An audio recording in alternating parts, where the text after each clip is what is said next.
हाँ भाई सिकंदर, क्या बता यार, क्यों परेशान हो? बस शबीर भाई, फसल की पैदावार भी ठीक से नहीं हो रही, ख़र्चे भी बढ़ गए, ना मायारी खाद मिल रही है और ना मायारी बीज मिल रहा है और ना ही टाइम टेबल का पता है। मैं वक्त पर बीज, खाद और स्प्रे भी लगाता हूँ, लेकिन फिर भी समझ नहीं आ रहा कि पैदावार क्यों अच्छी नहीं हो रही। क्या तुम्हें किसान मददगार हेल्पलाइन का नहीं पता? इनकी हेल्पलाइन पे ज़रिए माहिरीन मौजूद हैं जो कि आपको ज़राअत के मुतल्लिक़ सवालात का जवाब भी देंगे और आपकी मुकम्मल रहनुमाई भी करेंगे। इसके अलावा इनका व्हाट्सएप ग्रुप भी है।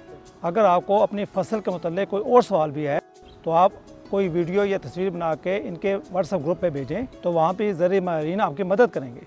और तुम्हें एक मज़े की बात बताऊँ, इनकी एक किसान मददगार के नाम पे ऐप भी मौजूद है जहाँ पे आप अपनी फसल का इंतखाब कर सकते हैं और उस फसल का मुकम्मल टाइम टेबल भी मौजूद है। इसके अलावा मौसम का हाल और बहुत कुछ इस ऐप में मौजूद है। और अगर तुम्हें फिर भी कुछ समझ ना आए तो किसान मददगार के ज़रिए माहिरीन भी फील्ड में मौजूद हैं।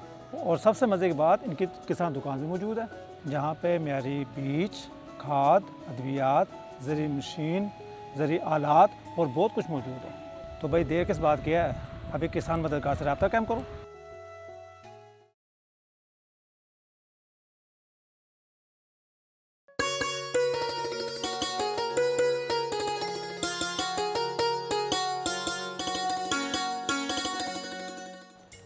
हाँ भाई सिकंदर, आज बड़े खुश नज़र हो, क्या बात है? जब से किसान मददगार के मशवरे पे अमल किया, फसल भी अच्छी हुई, ख़र्चा भी कम हुआ और मुनाफा भी दुगना हुआ। किसान मददगार की सहूलतों से हज़ारों किसान मुस्तफ़ीद हो रहे हैं। तो देर किस बात की, आप भी किसान मददगार के साथ जुड़िए और अपनी ज़राअत को मुनाफा बख्श बनाएँ।